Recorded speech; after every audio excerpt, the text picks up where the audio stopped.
Welcome to Oddball in Miami. I'm in Miami. I am. Amin in Miami. 3, 2, 1.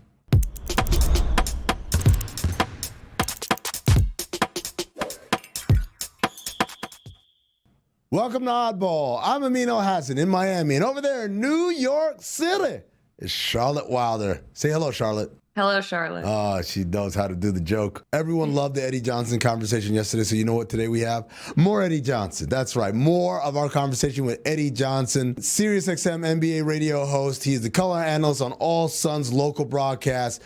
And, of course, he's my friend. So he's a guy that played a long time in the league and has a lot of stories to show for it. So we'll show you a little bit more of those. Also, Adventures of Juju Gotti at All-Star Weekend? Who says no?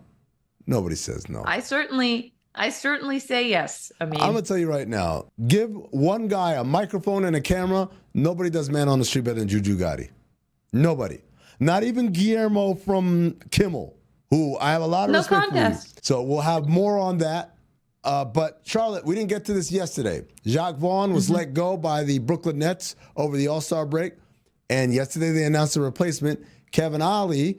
And the quotes from the presser, a little puzzling for me, Charlotte, because it was. Would you like me to read some? Yes, please. Yes, please. He was talking about drawing charges about the team's lack of aggression. He said, "We can't have those things.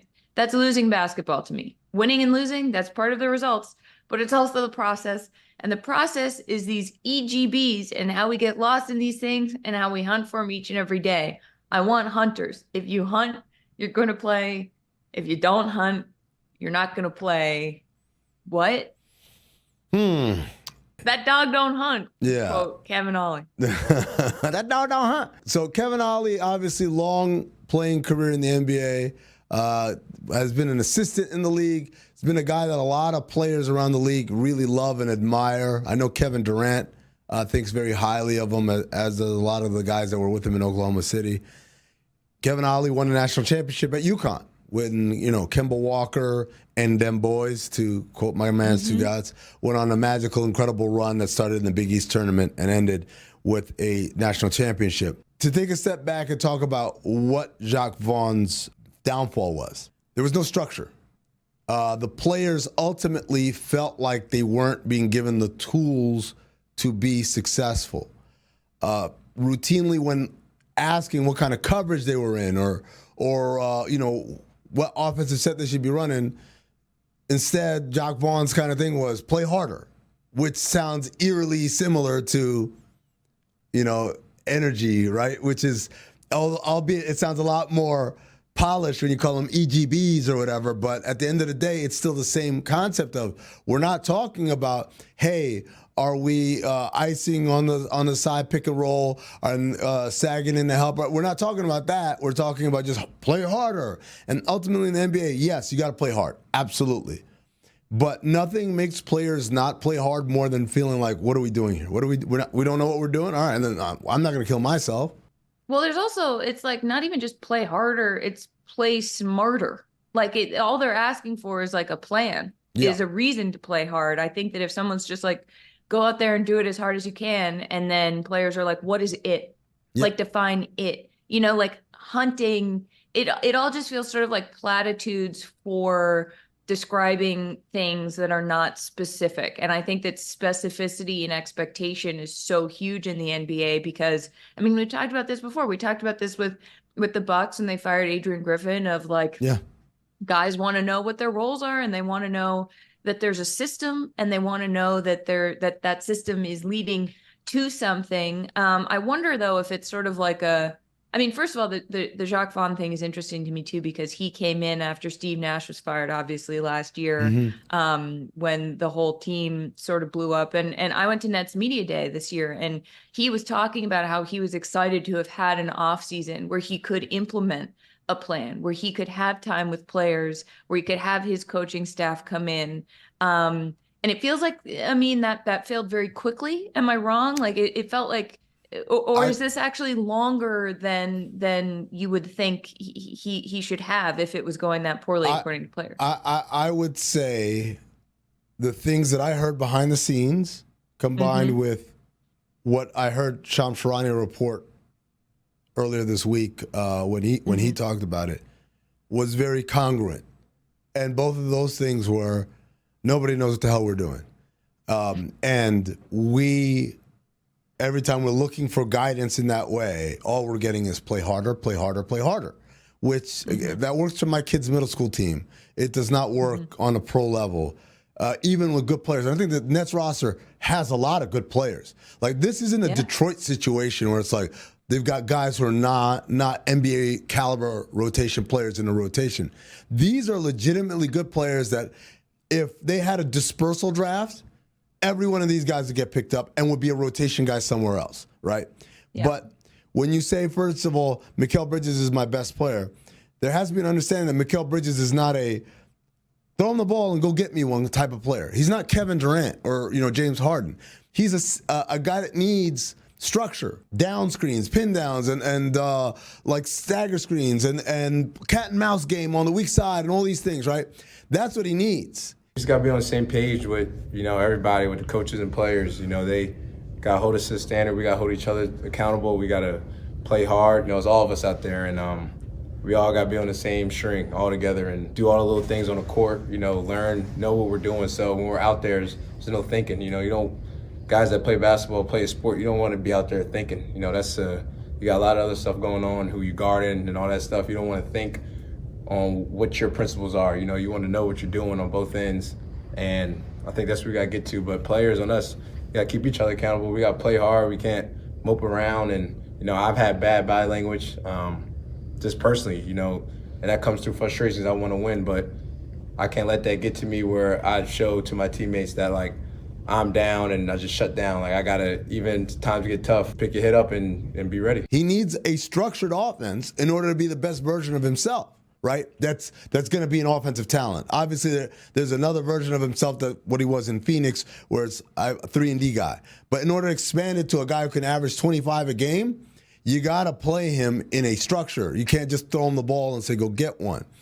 And so there's that stuff, right? The X's and O's on both sides of the ball that was suspect. Again, the Nets, when you look at their roster, this should have been one of the best defenses in the league. All these guys, Dorian Finney-Smith, Mikal Bridges, Cam Johnson, Nick Claxton, these are all, Dennis Smith Jr., these are all incredible defensive players. And yet they're kind of substandard. The other part of this, though, Charlotte, and this is the important part, is lineups, understanding who fits alongside who. Do you know that the Nets starting lineup, their most played lineup, had the worst plus-minus in the league? No, I did not know that. That's who they were playing. Right, that's like, okay, this is who we're picking to go out there and play the majority of our minutes. Usually that number is reserved for a team that's really bad, like Detroit's starting lineup, San Antonio's starting lineup, Washington's starting lineup, because, hey, this is the best we got, and we're not that good. And so we accumulate a really bad net rating, right? These guys, like, you have good players, just play the right combos. Again, there's more to this game than just being General Patton and yelling at guys and telling them to play harder. And I think if I'm the Nets, either a player or a fan, and I hear Kevin Ollie, who's won a championship at the college level, who's been around this league and played for a lot of great coaches, who's a really respected guy, coming in and talking like Jacque Vaughn was talking, I don't know if he's going to get buy-in that way. He better come in with some actual tangible basketball structure in order to get these guys on board. It sort of bums me out, Amin, because when the Nets were talking at the beginning of the season, loyal Oddball listeners and viewers will remember this, but I was like, I think this is my side piece team. Like, I really love this Nets team. I think they're scrappy. I think they could be a lot better than people think they could be, mostly because, as you talked about, because of that defense, because they were also just fun. They were having so much fun together at media day. And to me, that's like such a good sign. It might seem simple. People might think that's a silly way to analyze basketball, but I think that teams who have fun together generally have a better shot if they also have talent than teams who don't. And when you and I went to that Nets-Knicks game, I mean, there was like defeat in a lot of those Nets players' eyes. The Knicks were blowing them out, and the Nets were playing. We knew they could play better than they were playing. So maybe The most charitable read of the Kevin Ollie stuff that he was saying is that it's sort of a hangover from Jacque Vaughn and that he will realize what he needs to do differently. But, you know, if it doesn't work out, we're going to have there'll be somebody else there starting the season. And that's the one thing that out of this press conference that I thought was very interesting. One is that he is interim. They're not committing to anything beyond this season. But two is that Sean Marks was asked about will you be allowed to pick the next coach? And his answer, I won't lie, did not inspire me with a lot of confidence. It was kind of like, I have no reason to believe why Joe and Clara would not want me to do that, as opposed to, of course I am. What are you guys talking about? You know, so I don't know. It'll be interesting to see. I think this Nets roster has talent. I don't think this is a case where, man, you guys got a long road ahead. So I just feel like it's going to take a little bit more structure than, you know, what they had prior. And the irony is, of course, the reason why we're here, Charlotte, is because once upon a time, this team was very structured under Kenny Atkinson, and then they signed 2 super-duper megastars, and they're like, what is all this structure? I'm a auteur, I'm a genius, let me be a genius. And so they got Kenny out of there, and they moved to coaches who were more willing to let the geniuses do what the geniuses wanted to do. So that was Jacque Vaughn as interim. That was Steve Nash as a head coach. And that was Jacque Vaughn again as an interim.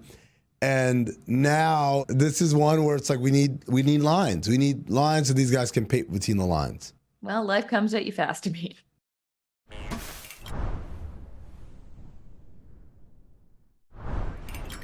Wonderful NBA All-Star Weekend. Great experience. My dog Miles with a bold fashion choice. Red turtleneck with 2 chains on. Only in Indianapolis, ladies and gentlemen. Miles, who is the worst dressed player in the NBA? His name is Kendall Brown. You'll get some love. You're going to see that. I like your jersey, ma'am. Thank you.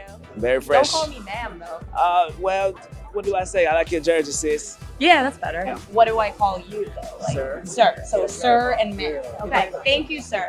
No problem. Thank you, sir. My lady. Thank you. Look who we got in the wild. We got a goddamn big shoe wearing motherfucker.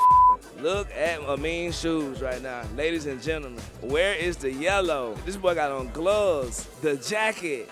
Holy moly. Tim the 2-time. Oh, he got a hat he just draw. It's a hat in that motherfucker.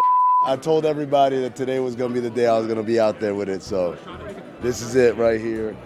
Yes, the sir. off-white Air Force Ones with the Mad Max spikes. You know, if someone get too close, like, wow. I think he's coined the phrase, but those are the most look-at-you Louis shoes that a human being can wear. They're nice shoes. Yes, sir. They're nice shoes, and you're pulling them off. But it's like, wow, hey, everybody, look at my shoes. It is, and that was the purpose. That was by design. Juju, on the other hand, he comes in all colors. No comments. A little Supreme. You did Supreme. It's about 2019 Supreme. You did me? You got the archives. You feel me? Okay. Had to bring it back for the 99. 2000. Okay. You Do you did have me? anything on the wrist right now? Nah, baby, I'm broke. I'm broke, baby. Nothing on the Actually wrist. has the Celine sunglasses. Like, You feel me? okay. You did. We outside, man. I got my prescription in them so I can see far. You did me? What you got on today, big bro? So today I got the James Harden Adidas kicks on. You did. I got these baggy ass pants from H&M, which I love. That's the new look now. Yeah. I'll take that. My fiance dressed me. My dog fresh as hell, man. Salute to you, my brother. Luka, who is the easiest matchup? Nobody. Too much respect. Too much respect. All the respect. Nicola, who is the easiest player to go against in the NBA? Luka, I'm joking. But Luka, when he has a rough night. And man, West Side Zone 3 back in the building, you did me. Are you Team Cat Williams or Team Steve Harvey? Man, I ain't picking no sides, but I'm gonna go Cat Williams. Thank you, guys. Right there, we had it in our grasps, but I was trying to be respectful. Guess what?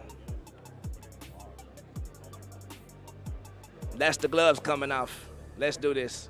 Cat, Snowfall or Power? I love Snowfall. I'm going to go Snowfall, big dog.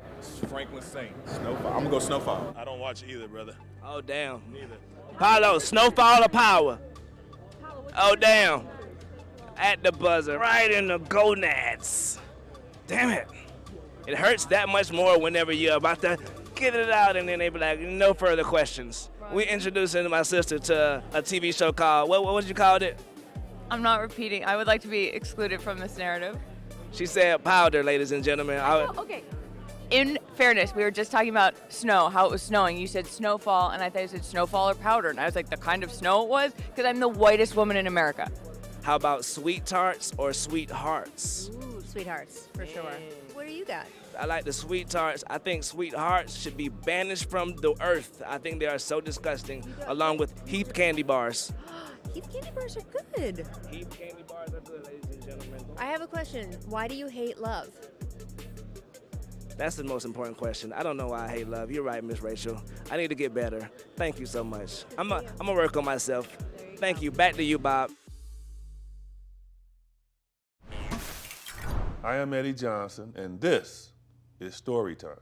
Eddie, the other story that I love that you told is, because Charlotte's from Boston, she's a huge Celtics fan. And one of my favorite all-time stories Eddie told me was the first time he played against Larry Bird. Oh, please. Tell me everything, Eddie. That man taught me the art of trash talking deluxe. Like I talk a little, so I was very quiet, but on the court I wasn't. And so my rookie year, go in the Boston Garden. Cotton Fitzsimmons, says, okay, Eddie, you're going to start tonight. And he didn't tell me until I actually got to the arena. And I think he did that on purpose. And so I'm like, okay, cool. And so in the locker room, the veteran players on that team, there's a lot of veteran players. They had Phil Ford, Josie Merriweather, Reggie King, Leon Douglas, Sam Lacey. I mean, these are guys that really helped me as a player. They like, Eddie, just don't say nothing to Larry Bird. Really? Just ignore him. And I didn't know what they were talking about. Just ignore him. I'm like, okay, fine, I'll follow their instructions. So we go out for the jump ball, and I go and I line up and everything, and I see him sauntering out. And he walks right. Sauntering out. He walks right to me. I could tell he was staring at me. Yeah. He walks right to me, and he just lines up next to me. And I sense he was just staring at me, and I'm just looking straight ahead, saying nothing. So the official, something happened. He had to go back over there to the clock and fix it. I was like, damn. I'm looking over here. I'm looking over there. And then finally he says, you see me talking to you. You see me looking at your ass. And I'm like, I'm not even paying attention to him. Look at me. You think you're gonna guard me tonight? Are you serious? He looks over at Cotton. He guarding me? And he looks at me, I'm gonna wear your ass out. And I'm just like straight ahead. I'm shy now. I can only take so much. Yeah. So he said, trust me, you're gonna wish you never showed up tonight. And so finally I just turned to him, I looked at him, I said, just bring it. Bring it. I said, ain't nobody scared of your ass. I don't know why I said that. I really don't. He proceeded to just wear me out. I mean, it was just ridiculous.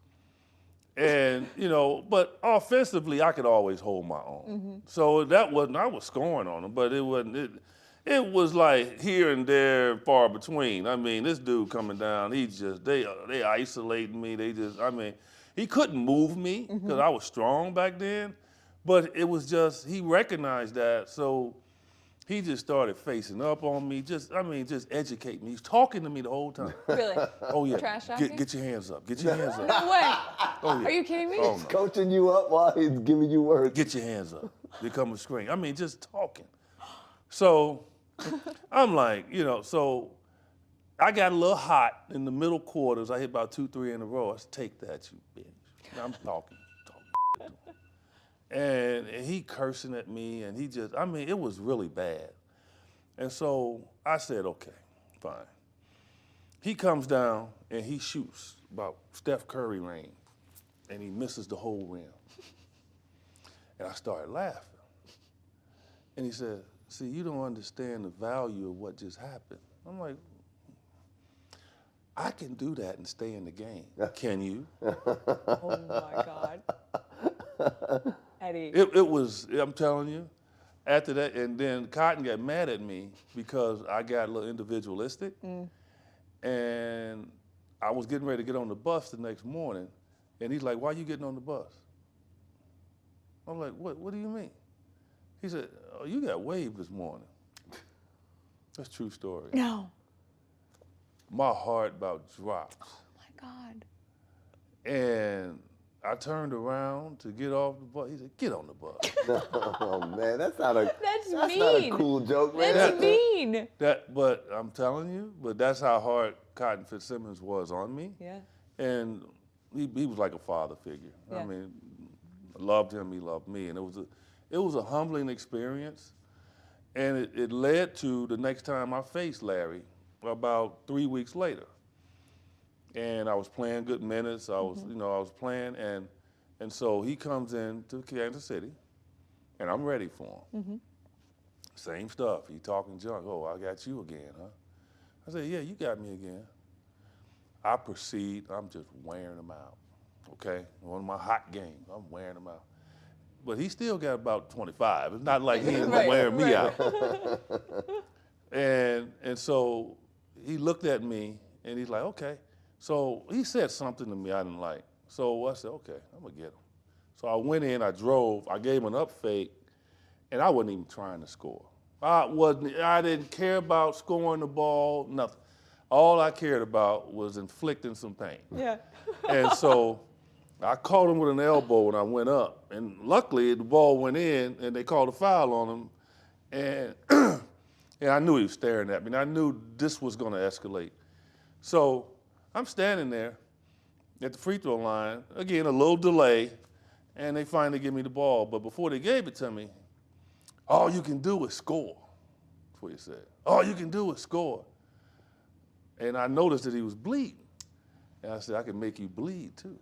And Robert Parrish was standing there. Robert Parrish kind of giggled. So I like, okay. So the game ends. They beat us. And so the game ends. Jerry Reynolds was, he's from French Lick, and he was assistant coach on our team. And so I look up, I'm in there getting dressed, and I look up, and Larry walks into the locker room. I'm like, "Oh boy, okay, this is getting ready to get ugly." So I hurried up and get my stuff on. I'm like, I might have to fight this fool, And so he's over there talking to Jerry, and at that time, you can drink beers at the games. Him and Jerry over there drinking, and I'm just sitting there, and he's just looking at me. So then after he got done, after I was dressed, he walks over, and he reaches into his pocket. And at that time, you know how hotel keys used to be. There wasn't a card. It was just it was a key. Big, heavy thing, you couldn't lose it. And I see it in his hand. He tosses it to me. "We can finish this at the hotel." What? Oh, yeah. That's a maniac, man. Oh, yeah. And so I grabbed the keys. I looked at him, I said, "Now hold up. You want me to come over to your hotel room? I'm going to walk up there, and Mikhail's hiding around the corner. Parrish going to help you." I said, No. We can go somewhere else. And he looks at me, and he says, "Give me my key back." And I threw the key back. He said, "I like you." Really? Oh, yeah. He said, "I like you." And he left. He was just testing. Like, he was trying to push the limits, see, like, what kind of guy Exactly. Eddie How are is. you going to respond? Did you guys become friends after that? Well, over the years, I never trash talked to him again, and he never really bothered me. Yeah. And I tell people to this day, he taught me the art of really controlling guys and getting in their mind during the game. Yeah. And without even knowing it.